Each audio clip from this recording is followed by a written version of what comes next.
Good morning, Philippines. Good morning, Luzon, Visayas, Mindanao. Magandang umaga, ika nga. Good morning, Sweet World. Ayaw ho tayo ngayon ng taasan. Araw ho tayo ngayon ng taasan. Ha? Taasan ng presyo ng sibuyas, taasan ng presyo ng bigas, taasan ng presyo ng asukal, taasan ng presyo ng gasolina. Hindi na ano yun. Hindi na pangkaraniwan yun. Yun hindi na hindi na kakaiba yun. Hindi na ho kakaiba yun.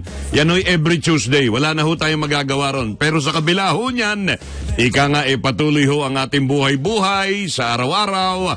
Ang ating pong mga daily routine, work, study, and be with the family. Yan ho ang ating gagawin ngayon. Ika nga life is short. Enjoy life. Life must go on. Ano man hong unos, ano man hong bagyo yan, dumarating ho sa buhay ng tao yan. Pero maaraw naman dito, no? Wala naman okay. Wala hong ano. Pero dun ho sa ilang mga lugar, ha? Diyan po sa Mindanao, Visayas at Mindanao, patuloy ho ang pagbuhos ng malalakas na ulan. Halos araw-araw na lang ho laman ng balita yan. Kung hindi ho baha, sibuyas. Kung hindi ho sibuyas, asukal. Kung hindi ho asukal, bigas. Kung hindi ho bigas, gasolina. Hindi ba? Walang katapusan. Sabi nga ho ni Senador Cynthia Villar, parang nagsasawa na ho siya, napapagod na ho siya. Tignan ho natin kung ano ho mangyayari dyan sa pinakahuling pagdinig ng mataas na kapulungan. Kaugnay dito sa, talagang nag-init ho ang ulo ni Idol Rapi. Nag-init ang ulo ni Idol Rapi. Kawawang mga flight crew. Kawawang mga flight crew. Hindi ba? Sabi nga ni si Attorney Larry Gadon, siya raw, bumibili siya ng manggang malalaki, di ba? Yung ba naman ewan ko. Ano ba talaga ate? Yan ang ating tanong ngayon. Ano ba talaga ate? Nasa linya ho natin via Zoom ang aking pong ate Senador, ang ating pong idol. Talaga ewan ko kung nag-init din ang ulo nito kahapon. Senador Amy Marcos. Sen, magandang umaga po. Si Vic Lima lang po are. Oy, sa wakas, Vic, natuloy din tayo. Sabi ko nga, baka nagtatampo na yan. Galit na yan sa akin. Ang dami mo, ininjan mo kami ilang beses. Pero that's okay. Alam kong busy ka. Ma'am, Senador. Paano pa ako maabot? Alam mo naman. Nagaw na lang. Naiinip ako sa Senate Oo nga. Ano ba nakakainip sa Senate Ang ganda-ganda ng hearing nyo. Ano ba talaga, ma'am? Saan tayo papunta? Kasi, sa totoo lang, nakakainip talaga sa Senate kasi daldal lang kami ng daldal, di ba? Parang wala lang. Daldal ng daldal. Parang kaming tanga, imbestiga ng imbestiga, wala naman nangyayari, lalo na sa agriculture. Very frustrating kasi yun Oo, tsaka, alam mo yun, paulit-ulit, nakailan na tayo, yung ano ba ito, yung nag-umpisa sa bigas, yung noon-noon, yung mga bigas, tapos yung smuggling, na uwi sa rice tariffication. Matapos yung bigas, ano nga ba? Nag-asukal pa kayo noon. Baboy at manok. Diba, nag-avian flu. Tapos yung baboy, yung ASF naman. Pagkatapos nun, yung ano nga ba, yung asukal. Basta marami na. Nag-import naman. Oo, kasagsagan ng milling season. Ngayon, sibuyas naman. Sabi ko nga, bukas makalawa, itlog naman. Kasi 9 pesos na ang kanang itlog. Ano ba yan? Tama. Ano ba? Saan ba tayo papunta nito? Dahil parang wala hong katapusan, hindi ho natitinag Yung mga nagiging problema, yung pong mga dahilan ng hearing ninyo. Tama. Ang problema, parang alam naman natin lahat kung sino yung smuggler. Paulit-ulit naman yung mga pangalan, di na nagbago. Kaso, eto nga, di ko alam kung masyado mabait yung kapatid ko. Sabi ko, wala ka na, huhuli na yung mga lekat na yan. Ako naman nakakasuya. Oo, nabasa ko nga noon Sabi nyo nga, mag-Rambo na siya di ba? Dapat mag-Rambo na. Ako, syempre, ayoko ng ganon. Yeah, of course. Kalokohan ito, kailangan kamay na nabakal. Kasi maliwanag masyado na may sabwatan, ang customs, ang DA, ewan ko kung sino. Ay, nako talaga naman. Pag narinig mo sa hearing, iinit ang ulo mo. Lalo, alam ninyo, nung summer pa, naririnig ko na kasi sa amin, sa Bayambang. Alam kasi ninyo, may mapa yan kung saan nag-aani ng sibuyas. Correct. Umpisa yung Kanja, kami nauna sa Ilocos, ganyan, pagkatapos Bayambang sa Pangasinan, tapos yung Bungabong sa Nueva Ecija, pag ganun tapos yung Mindoro. Sila kasi yung huli at sila maganda yung panahon. Ang problema is, nung last year pa, naririnig ko na sunod-sunod yung pagpapakamatay, nag-suicide yung mga onion farmers sa Bayambang. Lima sila. Yung asawa ni Manang Merly kahapon, si Merly, na pilit kong pit. First time nga niya sa Manila nakakatuwa yung matanda Sabi ko, punta ka na kasi walang naniniwala sa akin. Para akong baliw na nagkikwento na ganun na ang kalagayan ng magsasaka. At nagpakamatay nga yung asawa, ma'am. That's right. At hindi siya nag-iisa. Matapos yon, may 4 pa na sumunod, lubog na lubog sa utang. Di malaman ko nung gagawin at hiyang-hiya sa pamilya. Ako, parang hindi ho ba sila natitinag, yung mga kinaukulan, ma'am? Yung mga, alam nyo na, yung palaging nagiging problema natin sa Cebu, hindi ho ba sila nababagabag sa mga nangyayari? This could not be, pwedeng hindi ito maging una lang. Baka may mga, sana wala nang sumunod, pero hindi ho natin maiiwasan yung frustration Sinabi mo, talaga frustration rin ng senador. Nakakatamad na, nakaawa na ako kay Senator Cynthia Villar. Correct. Alam naman natin, matapang yun. Surrender na rin siya. Sabi niya, ayoko na. Paulit-ulit ito. Paano? Sabi nga ni Senator JV, noong 2015, pinaghirapan nila yung mga katakot-takot na investigasyon. Pinasa yung agricultural smuggling law. Hanggang ngayon, 2015, 2016, umabot na tayo sa 2023, wala pa ang nakakasuhan. Wala pang napo-prosecute. Puros bonggang-bonggang mga, yung mga picture taking sa mga bodega na walang katapusan. Correct. Wala naman nakapupuli. Ano yun? Parang, sino ho ang dapat kumilos na masasabi natin? Yung mga dapat bang kumilos na iba masasabi natin, mangilan-ngilan sa kanila kasama din sa anomalya? Ayoko naman nagtuturo at hindi naman ako nag-akusa. Pero hindi ba yun lang ang conclusion ng paggagawa mo? Dahil yung mga pangyayari paulit-ulit, ano bang kalokohan to? Taon-taon, mula pa nung ipinanganak ako, naririnig ko na yung ani ng sibuyas, talaga sa summer. Tulad ng lahat ng gulay, sabay-sabay yung ani. Matapos yun, panahong taghirap, yung tagulan ba? Yung July, August. Correct. Natin, naguto pa aabutin. At a matter of fact, sa Ilocano, may pangalan kami sa panahon na yan. It's the dead months. Ang tawag, tiyempo ng gawat. Gawat ang tawag dun Opo. Kaya nga, nagtataka ako at bakit sila nagugulat sa ganon. Bakit ho nila na mangyayari yon at alam natin na kailangan i-take over until September, November, makaraos ka lang. And then, papasok na yung bagong ani by January. At February, gano'n naman yung taon-taon. Bakit hindi nila napagplanuhan? Ang konti-konti ng kulang. Nasa 2,000 to 4,000 metric tons ang ating kulang. Yun lang naman At yung i-import, gano'n lang kaliit. At dapat kalahati lang. Yung panahon ng tatay ko, kalahati lang ang i-import. Ang problema, ngayon, ini-import nila sobra-sobra, 110,000 metric tons yung ang labis year 2021.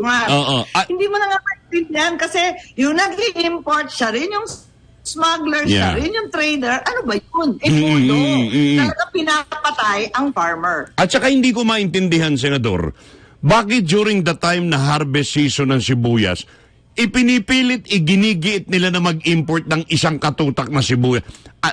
Hindi ko maintindihan ang logic doon. Hindi ko rin maintindihan, ang labo talaga. Kasi sabi nila, ayaw daw nila mag-import. Nung panahon, ayaw daw nila mag-import. Ayaw daw nila mag-import nung September. Kasabi daw nila, iaahon daw yun, kakayanin daw. Huwag daw mag-import ng September. Samantalang, alam natin na talaga naman na kukulangin. Kulang talaga ng planning ng projection. Bagyo season yung September. Yan ang problema. Obvious pa. Trabaho nila yun. Taon-taon naman may pong talaga. Alam na namin yun yung 2,000 hanggang 3,000 daw. Yun kulang. Pwede, ang i-import kalahati nun. 1,000, 1,500. Yeah. I-import yun, tamang-tama yan. Pagpasok niyan sa September, yan ang tutulong sa atin hanggang sa unang ani ng Enero. Yan sa Ilocandia, Bayambang. Pag Pebrero, papasok mo yung bungabong. Ayan na, alam na natin. Taon-taon naman yan, pambirang buhay. Tsaka para ng bako. Tsaka parang, di ba dapat memorize na nila yun, ma'am? Hindi na dapat parang nanganganay lagi. No. Hindi naman ako expert, talagang makikinig ka lang sa mga magsasaka. Yeah, matututunan mo na.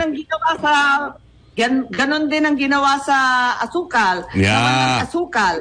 Pagkatapos, nung kasagsagan ng milling season, biglang pumasok siyang katutak na asukal sa kasabay ng mga nasa bodega. In short, maliwanag na minamanipula ang demand. Tapos, iniipit, tinatago ng pilit yung mga supply. Yun talaga yun, maliwanag yun. Oo, pero wala kahit 24 oras kayo mag-hearing, parang paulit-ulit lang, ma'am, di ba? Paikot-ikot lang, para kay Chubibo. Kaya nga, chinuchubibo kami ng bonggang-bongga, nakakainis na. Talagang tumatanda na ako, may ulo ko, nagwawala na kami. Kaya kung minsan, sa totoo lang, ang ginagawa ko na lang, nang ikot sa probinsya, at least parang may nangyayari pa sa buhay ko. Oo, tsaka nalalaman niya yung problema, no? Nalalaman niya yung problema. That's better. Di ba? Mas masaya naman doon kahit pa paano nagtatakal ka at nagtitimbang ng mga sibuyas. Pwede na rin. Oo. Nakakatuwa. Kawawa naman yung mga matatanda. Sa totoo lang, pumipila sila hanggang tanghaling tapat, hanggang hapon. Sabi ko nga, ano ba? Namamalengke ba kayo talaga? May tao kaya sa hapon? Nandun, dae-dae. Tapos, kawawa naman, talupan ng sibuyas. Sabi ko, huwag din yung talupan. Bubong talaga yan. Malitin, walang matitira. Nakakaawa. Wala frustrated Mga frustrated Pero nasanay na ako, Vic, kumain ng bistek Tagalog. Nawala sinabi mo, ma'am, ang bistek ay 295. Ang bistek with sibuyas, 1,000. Yun ang halaga. Ganun. Anyway, ang problema natin, ang pinakamalupit pa, kung bakit hinuli yung OFW natin. Yan pa, go ahead. Ako naman. Nanggigigil ako. Naging alahas na. Diba? Naging Dubai Gold na ang sibuyas. Alam naman natin yun. Imbis na pabango, nagdala ng sibuyas. Ibang klase, no? 1 kilo, 2 kilos. Bakit? Kung kayang-kaya nilang hulihin yung mga nag-uuwi ng pasalubong para sa Pasko, hindi nila kaya yung toneladang pinapasok ng big-time smuggler. Right. Yung kakarampot na sibuyas, na souvenir pasalubong lang, sinita, pinahiya pa yung mga tao, kawawa naman. Inaresto, tama ba yun? Ano ba? Yung kumpanya, dahil naka-company uniform, umaalma kasi kahiyaan to. Ano ba yung ginagawa nila? Samantalang yung container, bodega, hindi mahuli. Anong say mo? Well, dapat to, ewan ko kung may katapusan yan, ma'am. At ako'y, imbis na manood nga ako ng Netflix, nakaka-tune in ako sa Senado, nanonood ako ng hearing nyo paulit-ulit. Anyway, umasa ho tayo na sana. Ano ba yan? Oo nga Parang Netflix, para kaming streaming na nga, parang pwede mong i-rewind. Rin lang. Oo. Anyway, ako'y umaasa na alam nyo, naawa ho ako sa magsasaka naawa ako sa mga magsasaka, ma'am, dahil to the point na may nagpapakamatay na ho. Hindi ba? Ibang usapan na yun. Hindi ba? Sinasabi ko na yan noon pa, kasi nga nangungutang yan. Pag unikot yan ng 2 planting cycles na hindi talaga kumita, talagang baon na yan, ibebenta na yung lupa, kung ano na ibebenta yung traktora, kalabaw, kung ano man. Sa bandang huli talaga, sa kahiyaan nila at hindi na nila maharap yung babayaran nila at yung pamilya nila, talagang magpapakamatay yun. Nakakaawa talaga. Ay, ako, pinakita mo pa yung mga datos na wala naman nagmamatch. Lahat ng datos, iba-iba. I know. Wala eh. Kailangan malaman ho ng taong bayan, Senadora. Buti na lang, yun lang gunisang bigan, wala yatang sibuyas yun. Kaya ayos lang. Hindi ba, ma'am? Hindi. Ang problema naman doon, yung bawang. Di ba? Yung bawang din. Problema doon, yung dati-dati, 2014 pa yan, gobernador pa ako, nagkaroon ng investigasyon sa Senado tungkol sa mismo bawang. Kasi bawang nga pinapasok yung mga bawang. Nakakainis. Ulit-ulit lang tayo. Parang piko na ho kayo, Senadora, no? Sa araw-araw na ginawa ng Diyos. Imbis na asikasuhin natin yung mahalagang panukala, yung mga halagang batas. Wala na, hindi na, nauwi na tayo. Wala nang West Philippine Sea, kahit chairman ako doon. Wala na yung usapin tungkol sa mga ayuda. Ako rin yung chairman doon sa social justice. Yun na dapat gawin, yung pag-abalahan natin. Hindi naman tayo makabuo ng pagkain. Pinaka-basic yun. Siyempre, balik-balik tayo dito sa pagkain kasi pinaka-basic talaga.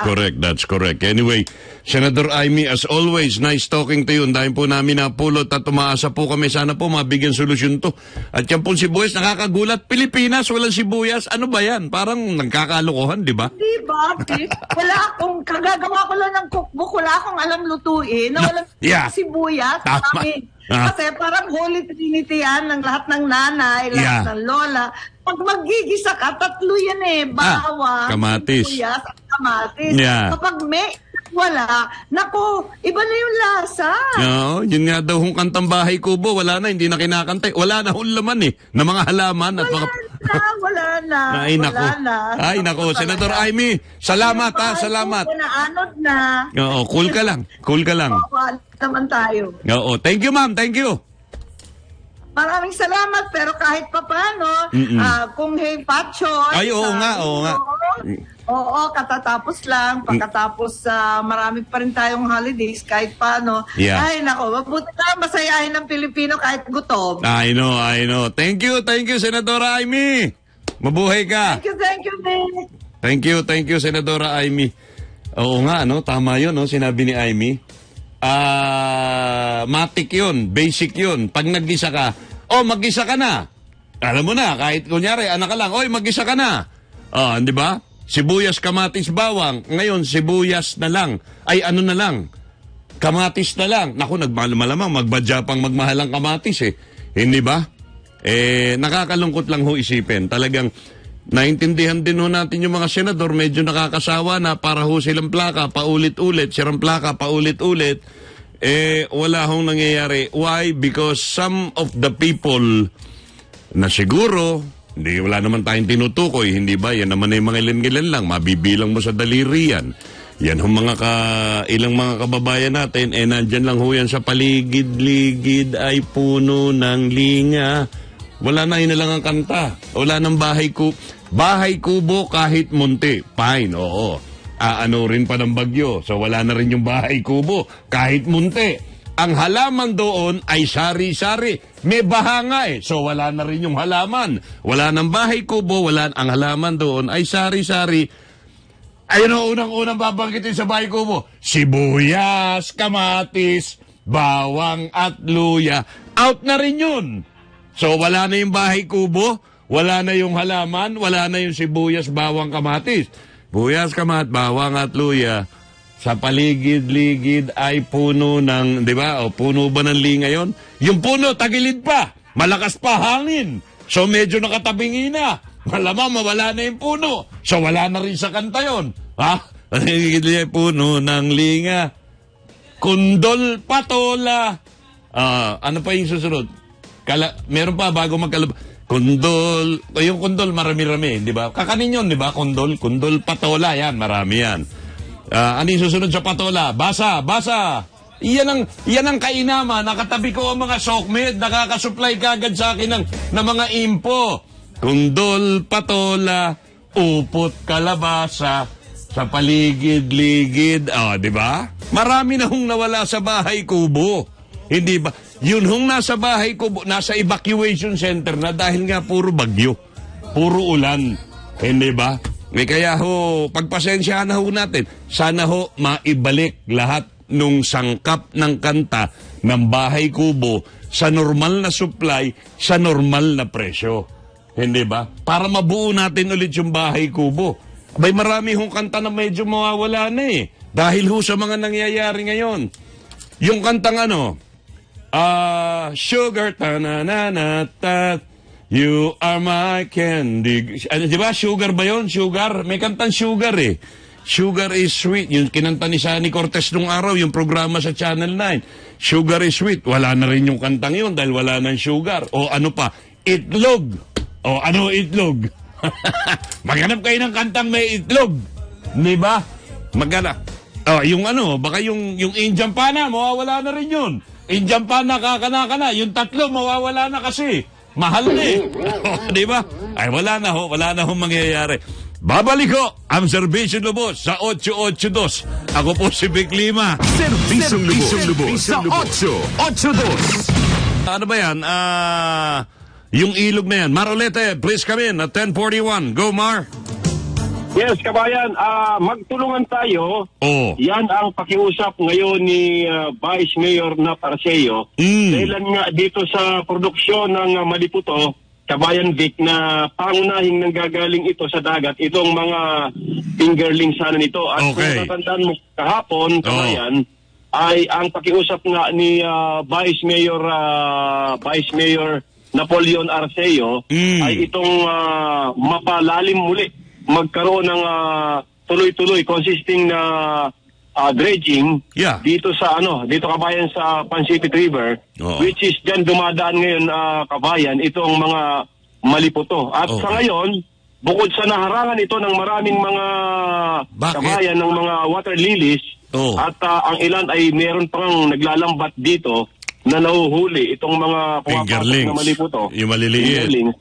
Lalo nang halos wala nang makapasok dito nga sa lawa ng Taal, kabayan. Kaya ang pakiusap nga ni Vice Mayor na Arceo, tumulong na itong national government sapagkat talirin ang kamay ni Gobernador dahil nga sa ito ay sakop ng Protected Area Management Board. Oo, napakaganda palang tubig dagat, Lawa ba yan?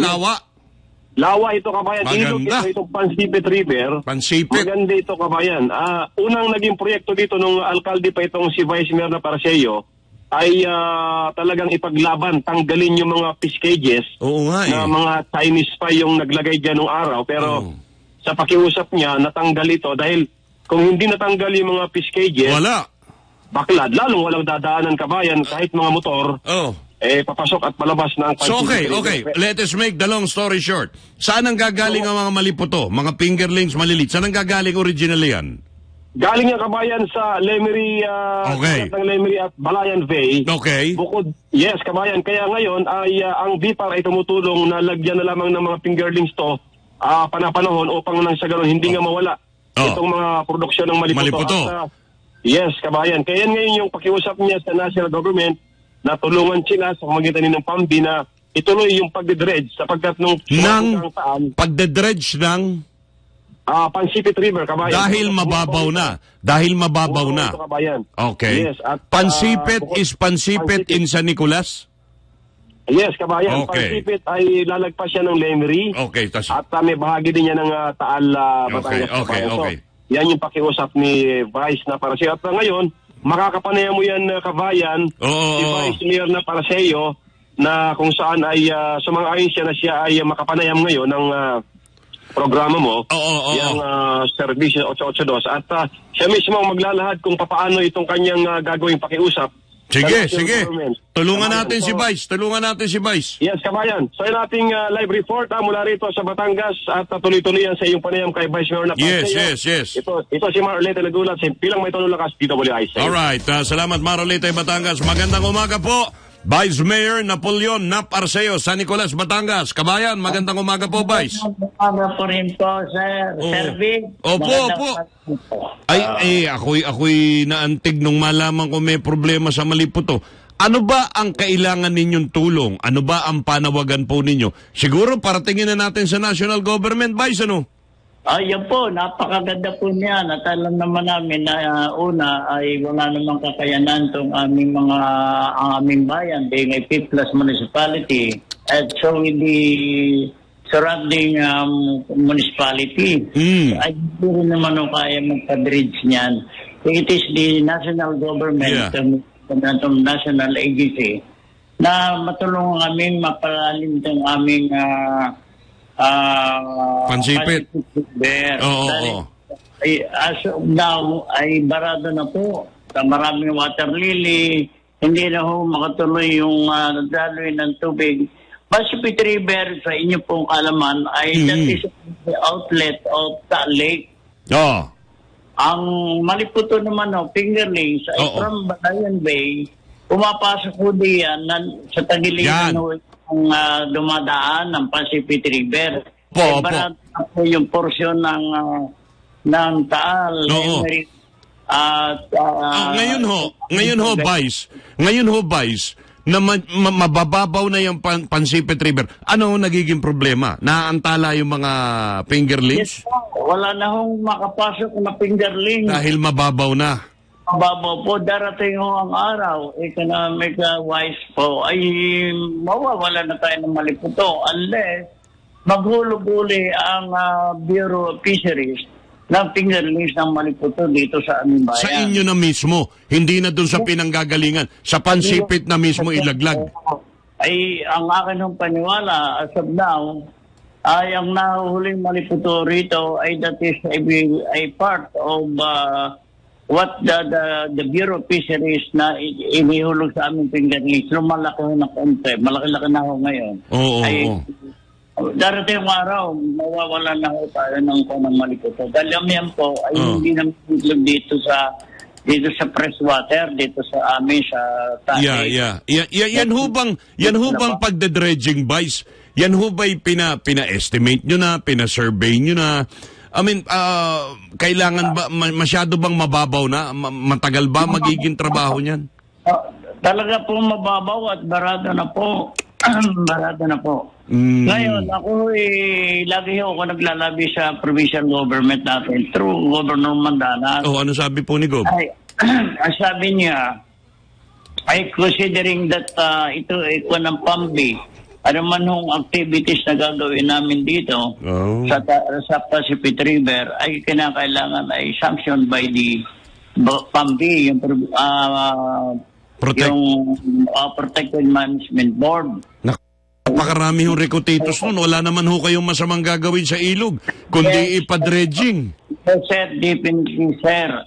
Ay ngayon, ay isa pa, ay ang pondo, siyempre, pag nag-diretso tayo dyan, ay million din ho magagastos natin yan. Pero, through DPWH, sabi sa ni Governor, through the aid from the DPWH at saka clearance from the PAMBI, matuloy-tuloy na ho yung programa. Tutulong din naman ho ang provincial government. Kasi dati, ang Pansipit, malalim ho yan. Wala hong problema riyan, di ba? Tama?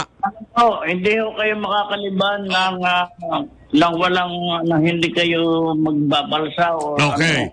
Ngayon, ibabalik nyo lang naman sa dati. So ano pa ang kailangan na recutitos? Ano pa ang kailangan na PAMDI na yan? Ibabalik nyo nga sa dati yung ilog Hindi ba? Yan nung kailan, nung panahon ko, nung ako'y mag-mayor, noong 2001. Kaya ho ako yung naging awardee, yung Galing po award. Pinalis ko yan sa Gabal, sa Pacific Rivers, magdalo ng tubig. Magtapatan ho tayo. Kayo ho ba'y hindi nagkakaigini ng alkalde ng San Nicolas?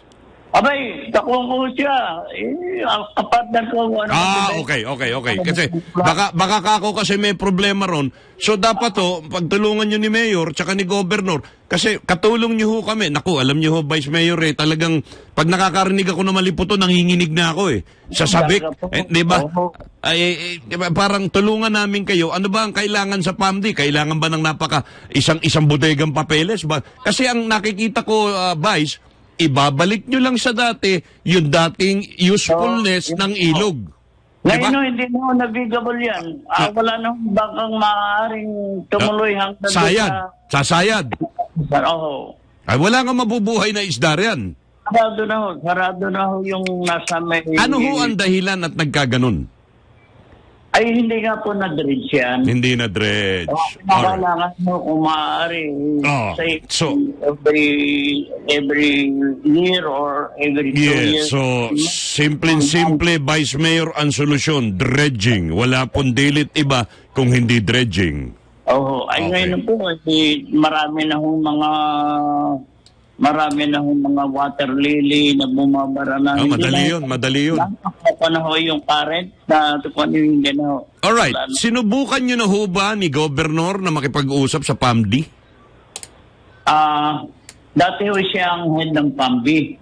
Ay nagkataon no, na nagkuha na nga at medyo nga ho, hindi naman siya pag-uwan po, ay ang PAMD masyadong nakikialam nga sa kung ano baka naman kung ano lang hinihintay ng PAMD bago ano man naman yung instruction ay kung kailangan kumuha ng clearance ng PAMD. Yeah, I know. May siya naman at bilhin magbigay ng clearance. Kaya sabi niya, hindi ako makamagyan ng sa aking bahay. Kasi kung dati tiga-PAMD si Governor, parang, I think meron siyang konti kahit pa paanong influencer yan. Oo naman. Bakit ba't ganun? Parang... Ay, siya naman ay tutulong. Tutulong naman siya. Sabi ko sa akin ni Governor, tutulong naman siya. Kayo ho ba'y nakipag-ugnayan na sa PAMD? Hindi pa ho. So far, hindi pa ho. Yun ang dapat muna natin gawin. Vice Mayor, siyempre.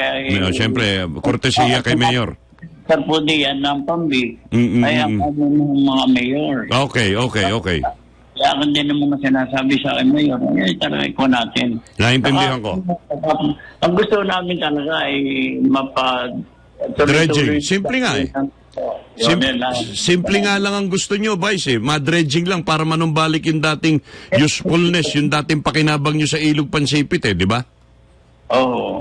Okay. So the effort of our mayor, at saka ako nagtutulong kami rito, yun yung portion sa kupna ng bayan ng San Nicolas. Yun yung riverbank na yun, nagkaroon kami ng wall doon, nagkuha pa kami ng tuloy-tuloy kahit kayo gumamit ng vehicle. Tuloy, yung tagiliran mo yun, tuloy-tuloy lang yun. Okay. At kami sige ho. Ikuha namin sa tourism. Nako. May atas namin sa tourism. Simple. Namin makakuwanda yan. Kung yan naman hindi makamita ka, hindi makalusot diyan. Wala nga Paano kayo magbabalsa? Sasayad nga dahil napakababaw na kanyo. Opo. Okay. Sige ho, Vice Mayor, sa abot po ng aming makakaya, titignan ho natin kung ano ho ang makapamagitan ho kami between your LGU at saka yung PAMD na yan, dredging lang naman ho yan. Sino, if ever, ang magpipinance? Public Works? Pwede ho, Public Works po. Okay. Public Works. At kung kailangan pa, pwede naman magsabi man ni Governor, ay willing siya mag-perde yan. Okay, sige. Provincial budget. Okay, sige ho. At gagawin ho namin ang aming makakaya, hindi po kami nangangako, pero best effort, dahil sayang ho sayang, hindi ba? Sa tuwi-tuwi sa dati-dati ho sagana-sagana ho dyan ng kalakala ng maliputo. Ito, dadating na ito, na summertime na ito, dyan yan ay season for maliputo. Nakaw po. Ay, mahihirapan ho tayo ngayon makakuha ng maliputo ng dati ho, tinutilada o makahuli. Yeah. Kaya pala ang maliputo, ginto ho ang presyo. Ay, grabe. Ang natin ay hindi na ho maliputo. Talakitok na. Ay, wala ho. Talakitok na talaga. Sa kalat. Okay. Talik. Anyway, sige ho. At susubukan natin. Tulungan na niyo kami rito. Opo. Sige po, Vice. Maraming salamat po at magkausap tayo ulit. Salamat po. Thank you. Salamat po. Thank you. Si Vice Mayor Napoleon Nap Arceo, San Nicolas, Batangas. Ewan ko, hindi ako nagagaling-galingan na nakikita ko lang naman gagawin, huhukayan wener, palalalimin, which is the usual Pansipit River na malalim na nilalangoyan, pinaglalaruan, di ba? Naglipa na doon ng mga maliputo, bumabaw for so many reason, paglipas ng panahon, kumapal na yung burak sa ilalim, bumabaw na, wala nga mabubuhay na isda ron. Ibabalik lang naman ho sa dati. Yun ho ba yung napaka-komplikado? Ewan ko nagtatanong lang ho ako. Yun ho ba yung napaka-komplikado? Yun ho ba yung big deal? na kapag ibinalik natin sa dati hong silbi, yung Pansipit River, sayang ho, yan, yung mga ganyan, ha? Yung mga, actually, kung tutuusin yan, hindi naman kalakihan budget yan, eh. Simpleng-simpleng bagay yan, madali hong gawin yan, eh. Well, sana ho, makarating sa kinaukulan. Tignan mo nga kung ano ibig sabihin ng PAMD, SOCMED na masisipag kong kasama. PAMD, ano ba yun? Provincial Management, PAMD, tignan mo nga. Matawagan natin yan one of these days.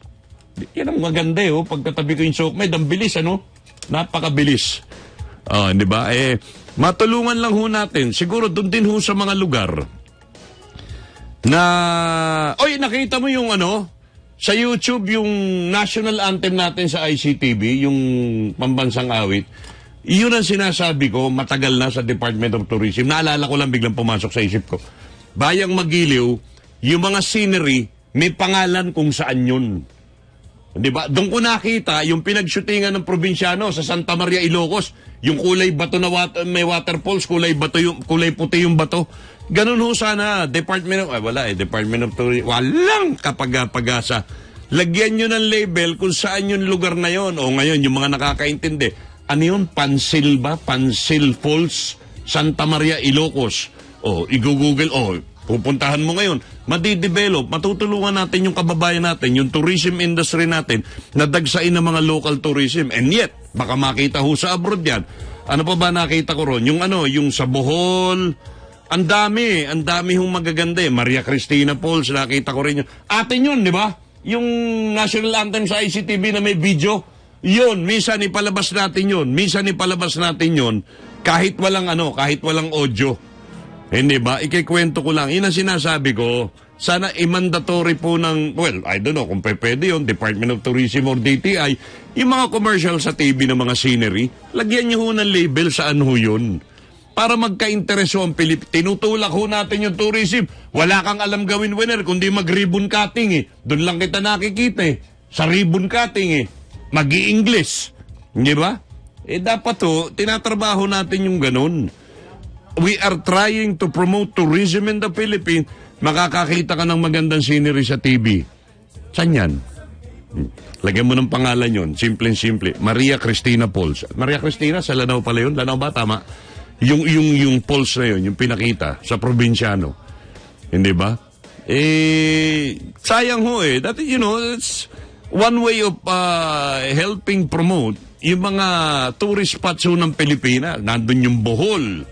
Hindi ba? Nandun yung isang umaga nakita ko na national anthem, Bayang Magiliw, Lupang Hinirang, I'm sorry. Ayan ba yun? Yan. Sige, may oras pa. Look at that, ha? Nagasa Cove, Dikasalarin, something. Bakinawak, Eco Park, Kalibo, Aklan. Ayan, look at that. May pangalan, Hinugutan Beach, Aklan. Galing mo. Sino nag-play niyan? SOCMED na naman. Napakagaling nyo, Puti na lang, Anyway, tayo. Tignan mo yan. Ayan, sa Ilocos. Yung Sand Dunes. Yung, ayan, yung Pinsal Falls na yan, Santa Maria. Tignan mo kung gaano kaganda. Hindi ba? Wag na wag lang pupuntahan ni Hiyas yan. Masisira ang scenery. Sample lang ho yan na tulong ho ba? Hindi naman ho tayo naghahangad dito ng kasiraan. Tulong lang ho ba? Hindi ho ba napakagandang tingnan? Nakakakita ka ng ganyan. Alam mo kung saan yun. I-google mo. Pupuntahan mo ngayon yun. Pero mag-aalas 11 na ho. Ang tabayanan po ninyo. Ang susunod na napakagandang palatuntunan. Pampagana po sa inyong tanghalian. Ang Yes Yes Show with Attorney Perdy Topacio and Doc Che Alejano. Dito po yan sa DWIZ. Alas 11 hanggang alas 12. I'll see you at 12. DWIZ Balitang Nationwide, pangtanghaling edisyon. Serbisyong lubos sa 882.